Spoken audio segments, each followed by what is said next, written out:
we should be pretty much settling in our rosters. Guys, just as a repeat, if you have not yet checked in on Canvas, I'll be doing the Start Here message boards this week. There's no credit involved with that. I'm just trying to get to know you guys a little bit. Those things also help me remember names too. Guys, we have our first due date this Friday. I'm asking you to submit your LinkedIn assignment. For anybody who's new today, consider yourselves getting an extension. I'll go over the assignment with you. Don't worry about being perfect. When you submit your LinkedIn assignment, you're going to give me the web address for your LinkedIn page, and you're going to submit it in Canvas. That shows me that you've submitted it. I will go through your page, and I will tell you everything to fix. If you fix everything I ask you to fix, you'll get a perfect score. Now, I've moved the 5 environments of business due date until the 27th. That's due on Monday. We're going to go through that again in class today. You're actually going to have an opportunity to do that assignment in class so that you can get a lead on what I'm asking you to submit. Guys, we have a couple other things to cover before we get into material. Just a reminder, we have a really killer EIR tonight, Mark Avalone. This guy's on NPR and CNBC. I've promoted him in class a couple of times now. 6:30 p.m. JFK tonight. You show up, sign in. There's going to be sign-in sheets outside. I know they're going to ask you to swipe your card, but sign into the sheet for Business 101, and I will give you 2 bonus points on the first test. You have to sign in. If you tell me you were there, that's not good enough. You got to have your signature on there so I can go back through and apply the points. Easy way to knock off a couple of questions on your first test. Well, here's the big announcement, too. By show of hands here, from a little bit to a lot, who here likes sheets at all? We have a few sheets people in here. I'm a diehard sheets guy. I know we get into the sheets versus Wawa argument. This guy's coming to class this Friday. If you've never heard of him, his name is Earl Springer. On the more business side of things, he's the guy who runs HR for all of Sheets. He's also the guy who created the MTO. This guy invented made-to-order food for the convenience food industry in the 1980s, and he's coming to our class on Friday. This is a last-minute executive in residence. I'm letting him take over this class. Anything you want to know about Sheets, ask this guy. And in fact, actually, I'll give you a little bit of trivia because this will set you up for what an important guy this is. He knows the financials, he knows the personal aspects, he knows everything about this company. Sheets is a multi-million-dollar, I think they're into the billion-dollar range company at this point. For every dollar that Sheets pulls into their cash registers, how much is profit? Out of every dollar, yes? 5 cents. We got a guess for 5 cents. It's lower. It's a good guess, yes? 3, lower, go lower. 1 cent per dollar. That's how much profit Sheets makes. And you're saying to yourself, wow, that sounds terrible. What does that mean about the company, guys?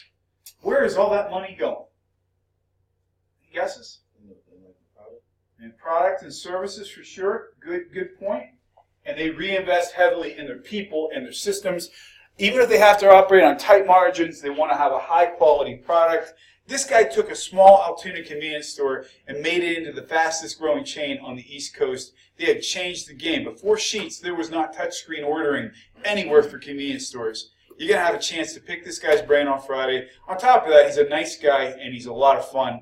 Please come to class on Friday prepared to ask this guy questions. If you guys ask a good question, like something I think, wow, that was a killer question, I sometimes will even give bonus points for those. So be prepared to ask this guy some questions.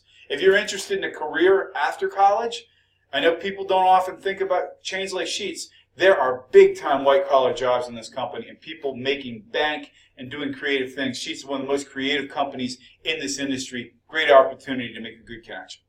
So, guys, we left off talking a little bit about e-commerce because we're talking about the technology environment of business. Has anybody here in this room ever experienced a hack? Have you ever had your identity compromised? What happened? Oh, my Snapchat got hacked. Wow. So, like, were you able to change your password and get it back? So, so it's still like somebody else still has your Snapchat. Yeah, I joined Atlanta, Georgia. Wow. So did you have you contacted anybody to try to get that resolved? I really didn't care, to be honest. I just moved it. Oh. I'm going to encourage you to try to get that under control because if somebody's doing things in your name, it could ruin your reputation too. Think about this, guys. How many of you, by show of hands, have ever Googled your own name? It's a good thing to do. You can actually set up an alert on Google. Anytime your name comes up, it'll send you an email. Guys, I had my Spotify hacked yesterday.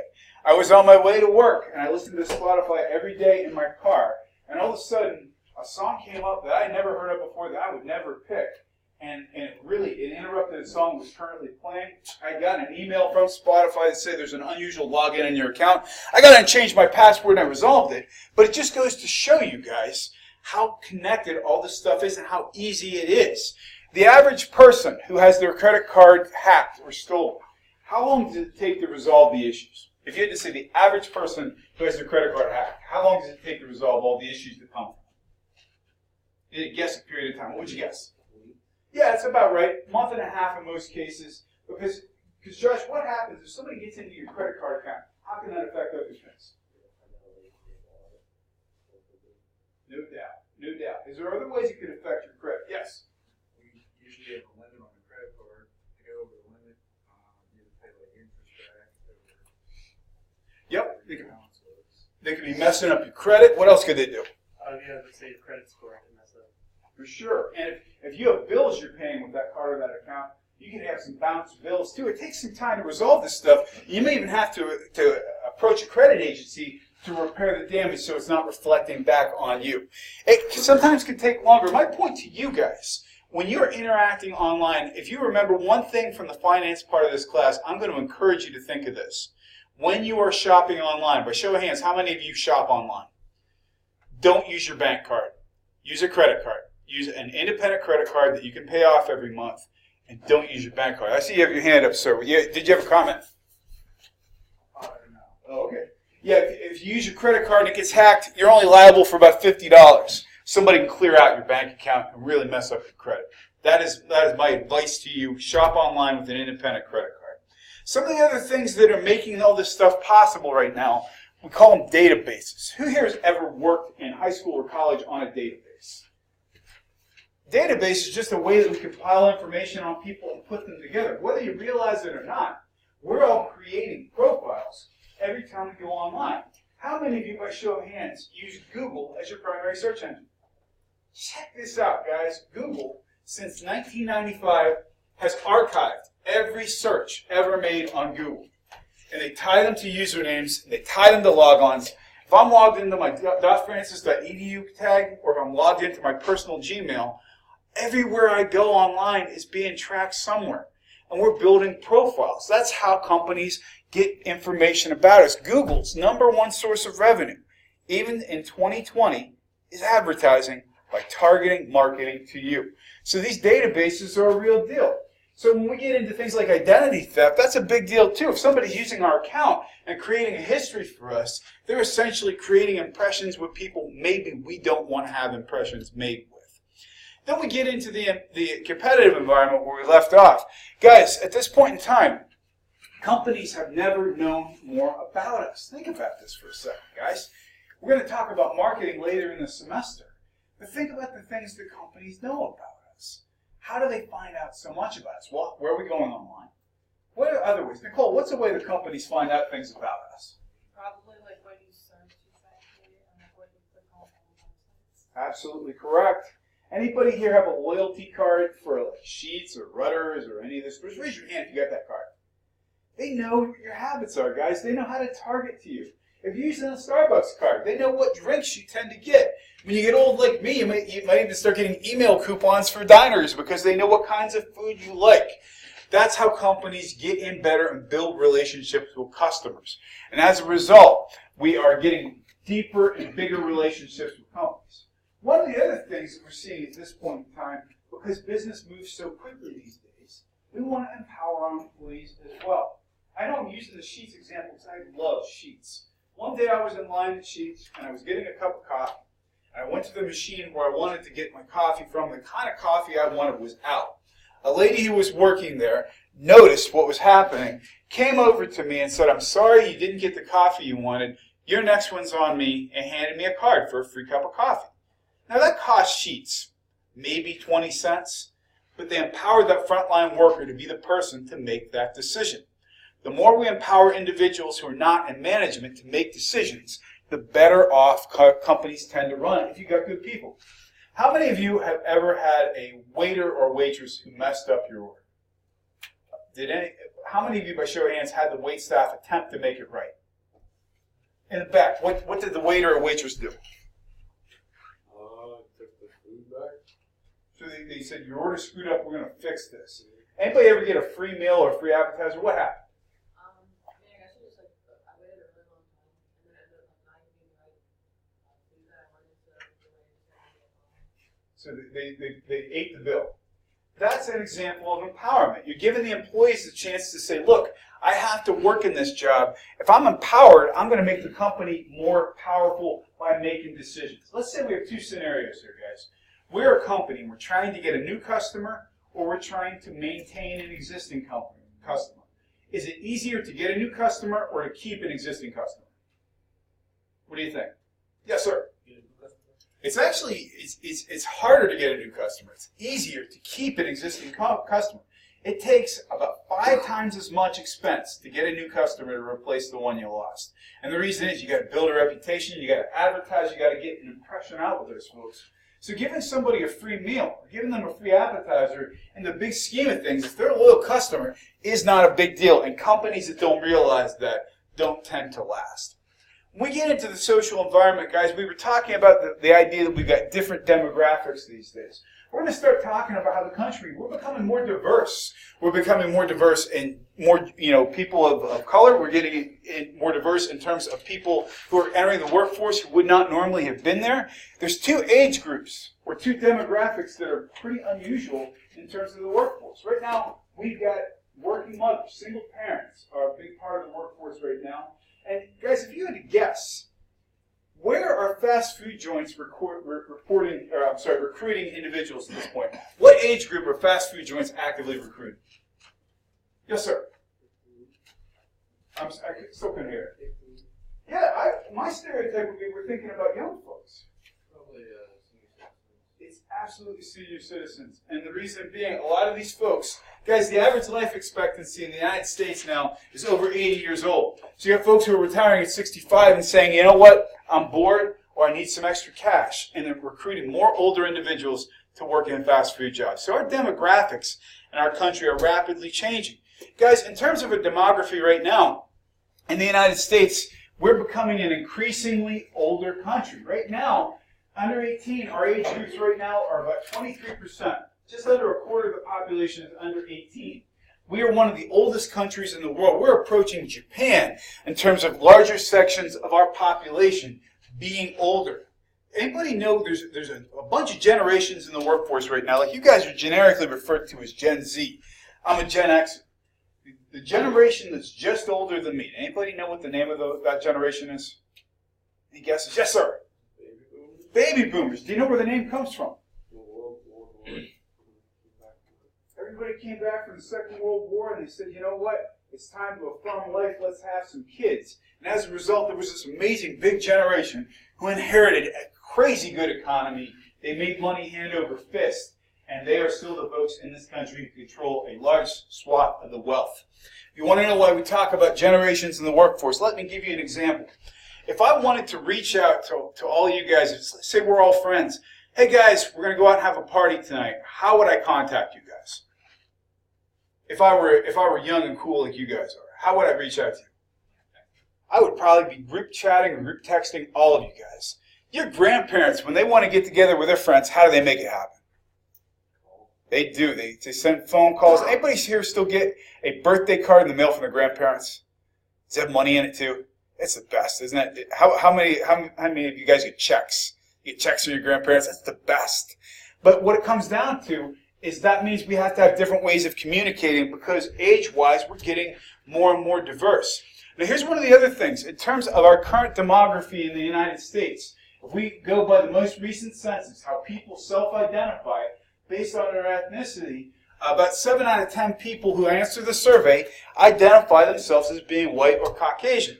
That's going to change, guys, by 2050. The fastest growing group in terms of ethnicity in the United States are people who identify as Hispanic. So we're talking about a change in culture and changing demography of the United States. Some of the things that we need to think about in this case, too, we'll talk about this when we get into human resource management. There have been laws, there have been rules, there have been practices that have been discriminatory to women, to people of color, to people with disabilities who have kept them out of management. We're talking about things like glass ceilings. So that's something we need to work on. Our companies need to make sure we are fair and that we're giving opportunities to everybody. We also got to look at older people, for example. Let me give you a question. Let's say, for example, in the faculty of St. Francis University. By faculty standards, I love it. I'm pretty young. I'm 46 years old. There are folks in the faculty here that range from 25 the whole way to about 70 or 75 years old. Why might that be difficult for one person to manage that range of people? What might be difficult about that? Any thoughts? Well, if we had a company, say we have a fast-moving company, but we've got some older baby boomers, people in their 60s and 70s, all the way down to folks who are your age, just entering the workforce. What challenges might that present? Yes, sir. They communicate differently. Oh, you're absolutely right. And by the way, that is like the gold star big issue. Tell me a little bit about it. Like the older generations, like you said, they talk on the phone. They just have a different mindset than a lot of the younger generations. Like each generation in general really is different. Like even your generation is different than ours. It's totally true. And the funny thing is, when I say this, I'm not naming names. But when I work with some folks, for example, I'll get paper memos and inter-office mail. How crazy is that? My generation is a Gen Xer because I'm between the folks who are way older and the folks who are way younger. We love email, but we still do phone calls too. Your generation, actually some people in your generation are coming back around to face-to-face conversation. And there's been a movement I've been surprised to see. I'd love to hear your opinions about this, where a lot of people in your age group are even starting to push back a little bit about social media. Are you seeing that too? Or am I wrong on that one? Are you guys seeing anybody push back on too much social media? Or not? What do you think? You guys have inherited a whole different world. I mean, it's amazing to me. Let's think about some of the comparisons. If we're looking at our age groups, does anybody in this room remember a time when you didn't have internet everywhere? No. I mean, you guys are what we call digital natives. So the world of information has existed in front of your fingertips since the day you were born. My generation remembers life before the internet, but we don't like it very much. We still love the internet. And we have folks who are just older than us. When we're training people in the organization, can we use online training for everybody? Probably not. Can we use the same methods of communicating change in an organization? Probably not. But the trick is, a lot of these folks are going to stay in the workforce for a long time. Let me ask you this, guys. Why do so many older people, when they could retire, why do they choose not to? Why do older people stay in the workforce? Yes, sir. That's all they know. Yeah, your meaning for life sometimes goes away. If your kids are grown and you've got nothing else, your job is your life. Are there other reasons why older folks continue to stay in the workforce? Yes, sir. Extra cash. Yeah, man, and here's the trick. If I didn't plan well for retirement, I got to pull some cash into my account. Absolutely. Is there another reason? Yes, sir. Ma'am. Socialization. Tell me more. Like they can talk with their coworkers and be a whole lot. That's exactly right, guys. I'm here at St. Francis a lot. I'm usually here between 40 and 60 hours a week. I see people in my classes and my coworkers more often than I see my family or my wife. You don't realize it, but when you get your job, you're putting down roots with a whole other social system that connects you to something that nourishes you. It's like a second family. There's one other reason why so many older people are working. What else might it be? There's a benefit that we get from working that I probably value more than you do. What might it be? Give you a hand. I'm older than you. Stuff breaks more often. It hurts when I fall down. Yes, sir. You got it. A lot of older folks are saying, we've got to keep working so that we can have health care. And here's the other thing, too, guys. Companies are starting to say now, too, whether it's Nike or whether it's Adidas, a lot of these athletic companies are looking at how to market to older individuals who want to stay active. Not people who are going to be performance athletes like you guys, but people who are still going to continue to be active. And then we start talking about the idea of single-parent families, guys. If we are trying to attract quality talent, and we're trying to say we don't care if you're single or married, we don't care if you have kids or not, what are ways that companies are trying to be more attractive to potentially single parents? What might be some special needs a single parent would have? Any thoughts? Somebody's got a kid to take care of. Yes, sir. Either you're giving me daycare or you're giving me hours so I can go pick up my kid from school or take him back and forth. And we're seeing an increase, too, in terms of kids with special needs. So sometimes parents need to be more available. Now, here's the trick. The stereotype is that we have females as single parents. And that is mostly the case in terms of you're more likely if there's a single parent to see a female than a male. But there are men now who are single parents or stay-at-home dads. It's becoming a new phenomenon. The world is changing around us. Now, here's another thing to think about, guys. We have had something called Social Security, and this is another reason why older people are concerned. Can anybody, in their own words, tell me what Social Security is and how it works? In the United States, what's Social Security? Anybody have a guess? What is it? How does it work? Sir? I got a guess. Isn't it like younger generations work and put money away for older generations to live on when they retire? A++. It's a fantastic answer. Check this out, guys. We have taxes that are taken out of our paychecks. From the time you guys start your first jobs in the United States, you will be paying tax into Social Security. And the way it's supposed to work, by the time you get to retirement age, the federal government will have established an account for you so that you got money to pull from. You got to retire. You got something you can pick from. Well, here's the trick. Remember I said how the country's getting older? Well, check this out. We go back to 1950. For every person who was getting ready to retire, we had about 7 people in the workforce. Not a bad ratio. We've got more people paying in. We get now to where we are currently, and right around 2020, we've got between 3 and 4 people in the workforce for every person who is trying to retire. We got this big looming crisis called the baby boomers, the biggest generation, and all these people are getting ready to retire at the same time. Look at when we get to 2040, now we've got maybe 2 people for every 1 person who is retiring. Can this system work in this format? No, it can't. It can't sustain itself. If you were running this system and you had to make it work, what would be your options at this point? You can't put more people in the workforce. What is your other option? Yes, sir. You got it. Are you guys excited about the idea of me doubling or tripling your taxes to pay for me to retire? No, I wouldn't be either. I'm scared too because when I start looking at my retirement dates decades from now, I don't think that system's going to be in place. Why we put this up for you guys? There's a reason why when you get your first job, you should be asking about things like retirement and how you can pay into these things so you can manage your own retirement. So guys, in terms of other things, because we are talking about age diversity and we're talking about other kinds of diversity, we have something in the United States called the Equal Employment Opportunity Commission, the EEOC. We'll talk more about this. Based on the Civil Rights Act of 1964, you cannot discriminate against somebody based on their religion, the color of their skin, where they come from. Based on the Americans with Disabilities Act, you can't discriminate on somebody based on the fact they've got a disability, pregnancy, all these things. We're supposed to be having an open and honest process for pulling people into the workforce. But these are things that are making the country more diverse. Guys, if you had to guess, in 2020, what are the 2 most quickly growing religions in the world right now? Yes, sir. Islam. Islam is one? Christianity. You would think, but it's actually atheism.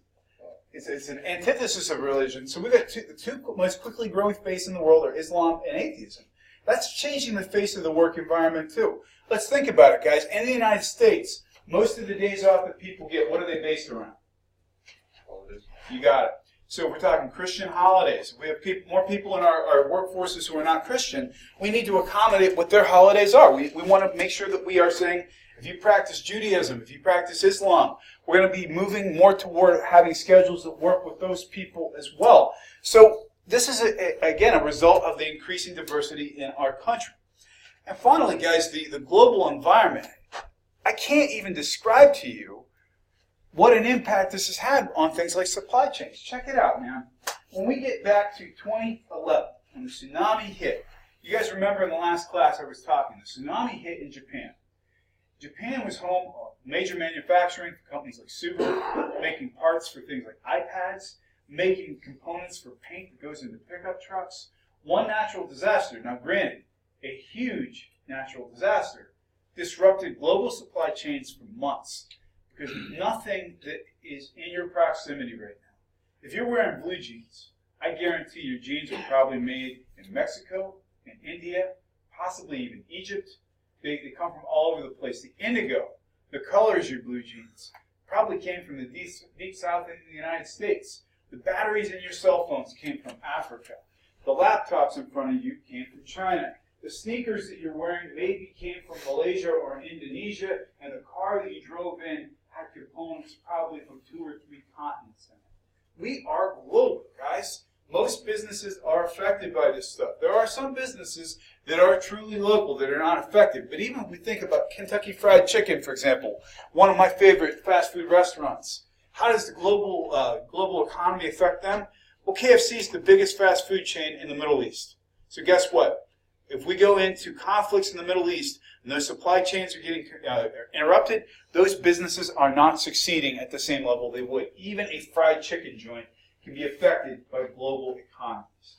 And here's the other thing too, guys. When I say this, I don't mean it as a political statement. I mean it as a financial statement. The United States has been involved in armed conflicts now since 2002. We just finished 18 years of being at war. Again, you guys don't remember a time when the United States was not at war with somebody, and these wars have cost billions of dollars. If you want to know where a big part of our deficit is coming from, we got to pay for the wars. So I say these things, guys, and it all adds up to the fact that we have a global impact. I'm going to tell you a really quick story, and then I'm going to open it up for a question. Guys, I promised at one point I was going to tell you about my personal impact of the tsunami 2011. I'm going to tell you this story. You guys know what's my greatest weakness? You're already experiencing it every day. What's my greatest weakness?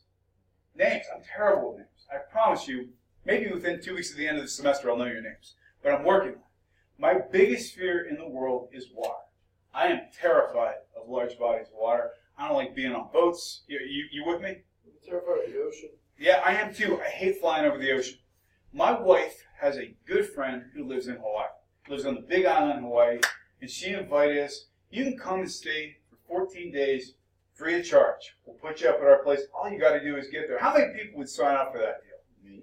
Oh, yeah. It's like my wife is like, come on, we got to do this. We got to do this. I'm like, all this water. So she finally convinced me, and we went.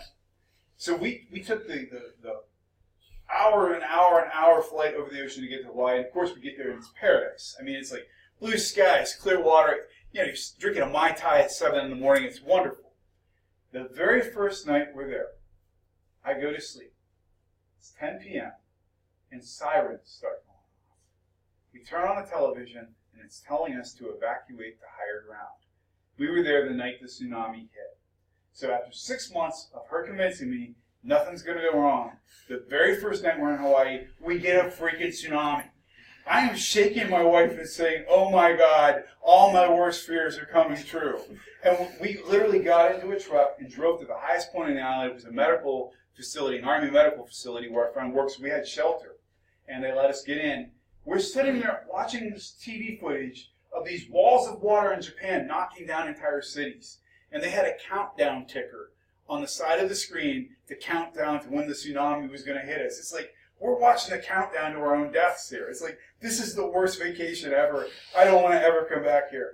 And by the time 9 a.m. rolled around, the tsunami hit with some high waves. It was no big deal for people in Hawaii. We went to the bar at 9:30 in the morning the next day. And it was like, I needed to calm my nerves. I am never going back to Hawaii. Ever. So my advice to you is if you have a chance to fly over water and I'm on that trip, don't go. I'm some kind of a curse. So there you go. That could show up as a bonus question as well. Before we go any further, though, I need a breather to answer a question or to accept a comment. Who would like to ask a question or make a comment this morning? About anything. Yes, sir.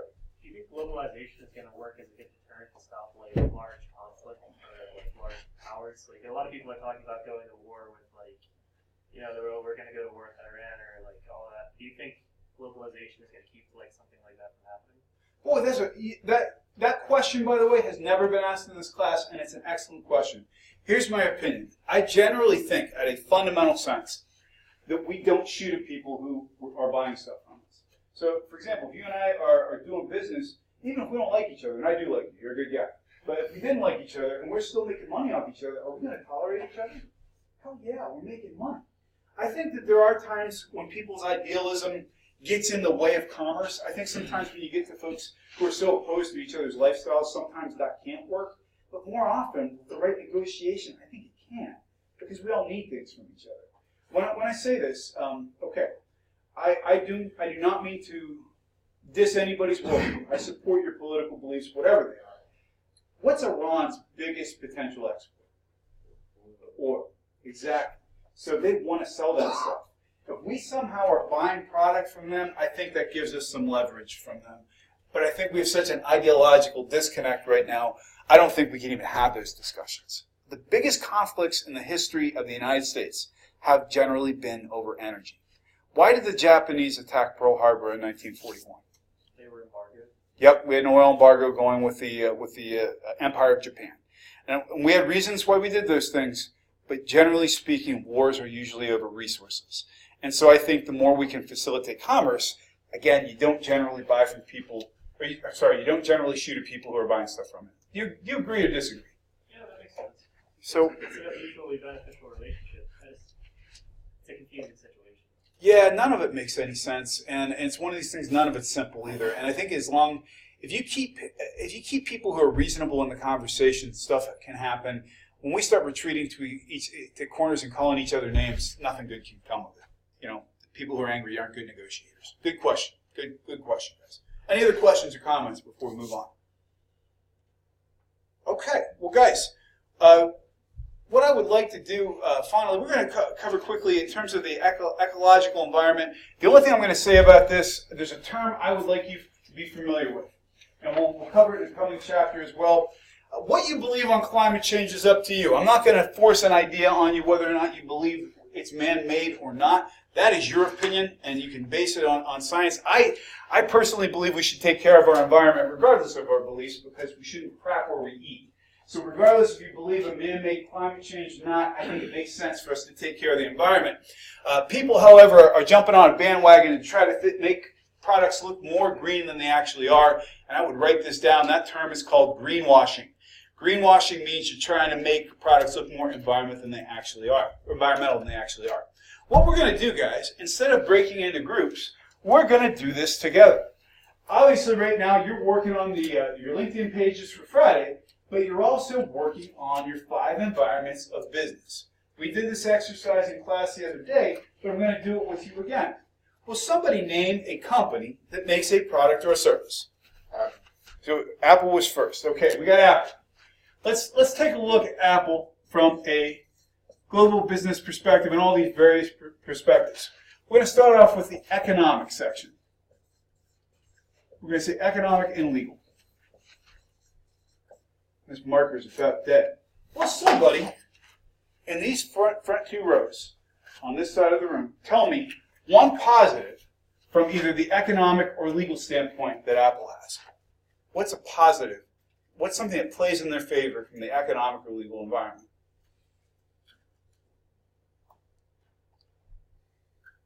What do you think, guys? Yes? Well, economic, their products are obviously connecting each other. Yeah, so we got for Apple, for example, if you buy an iPhone, it integrates well with all your other Apple services. So say integration. That's a good one. So we'll say integration and brand loyalty. All right.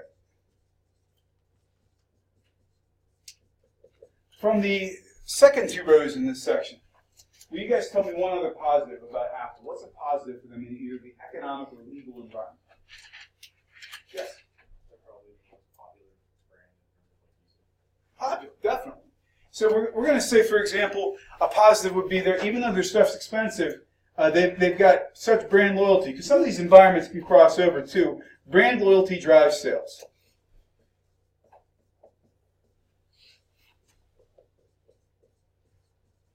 All right, from the front 2 rows over here, is there a negative to Apple in the economic and legal environment? It's expensive. It's expensive. What's a new iPhone? If you're buying a new iPhone 11 flat out, what would it cost you? The regular one is 700. The Pro is like 1100. It's a serious chunk of change for a phone. From the remaining 3 rows on this side, what's another negative about Apple in the economic and legal environment? Is there a negative?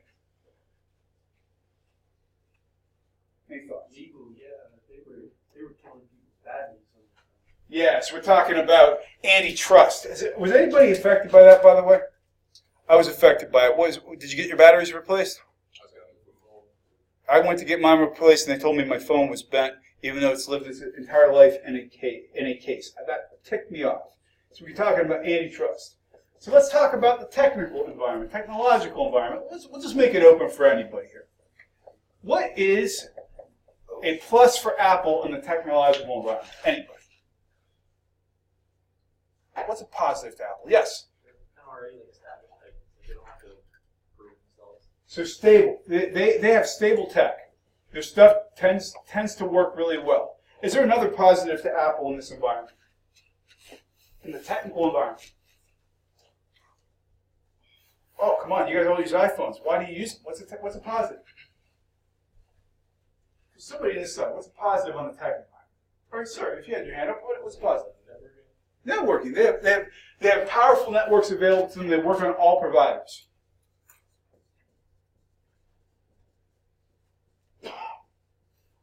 What's a negative to Apple in the tech environment? Is there a negative to Apple?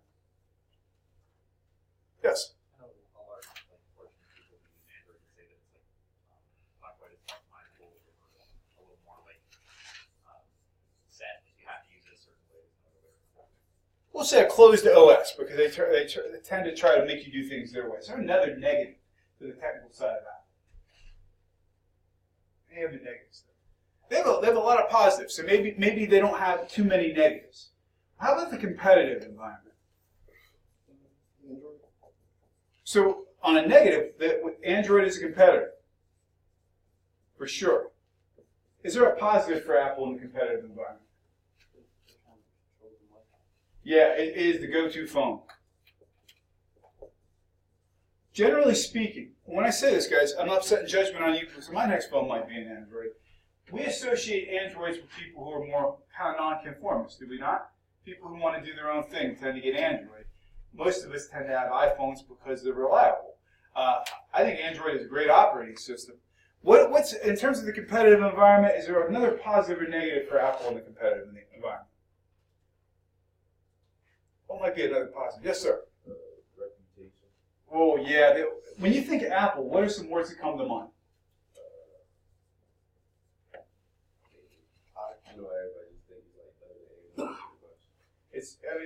that. They're like the Nike of smartphones. People have a positive aspect to them. Let's get to the social environment. What might be a positive of the social environment for Apple? FaceTime, so we can connect. Yes, sir. Just their camera in general. FaceTime, and we're talking about social media enabled because their cameras are designed for things like 3D photos. We're going to say social centric. Is there a negative to the social environment with Apple? Yes. Or like certain privacy, certain data they have. Privacy. And here's another one too, guys. Has the cost of iPhones kept lower income individuals occasionally from being able to get them? Yeah, so we're talking about they exclude sometimes people who can't afford them.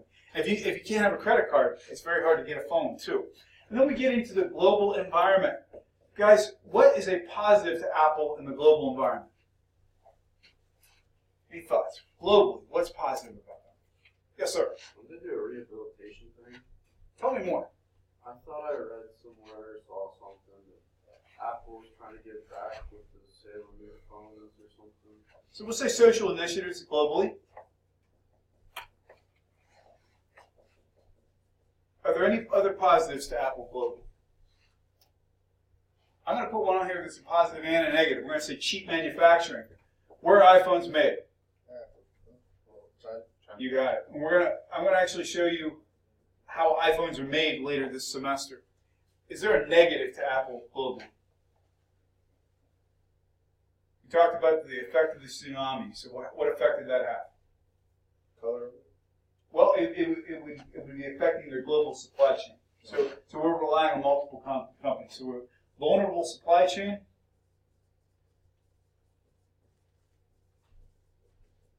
And we're also going to put cheap manufacturing in a negative as well because some people are saying that the people who are making iPhones are in inhumane conditions. Here's what I'll leave you off with before we end class today. Actually, we're right just about at time. Guys, in Apple, their factories in China are run by a company called Foxconn. Foxconn is a subcontractor that assembles iPhones. They had a problem at Foxconn, guys. Listen up on this. This is something we're going to talk about, where they had a rash of suicides by workers. Workers were actually climbing to the top of the buildings and throwing themselves off the buildings to kill themselves. Does anybody have an idea what the company's response was to this massive suicides? Did they put up like netting or like something to like catch them if they tried to jump? Or... They put up nets. Could you imagine if all of a sudden students at St. Francis were climbing to the top of Schwab Hall and committing suicide in the parking lot, and the president's office came out and said, "No worries, we got this, we're putting up nets"? What would your response be to that? You'd be like, holy crap, does this guy get anything? That was considered to be a really progressive move. Guys, what I showed you up here is what I'm expecting for you to do for your 5 environments of business exercise. It's that simple. Show me some positives and negatives. If you have questions, hit me up. I'll see you Friday. Hopefully I'll see you tonight too.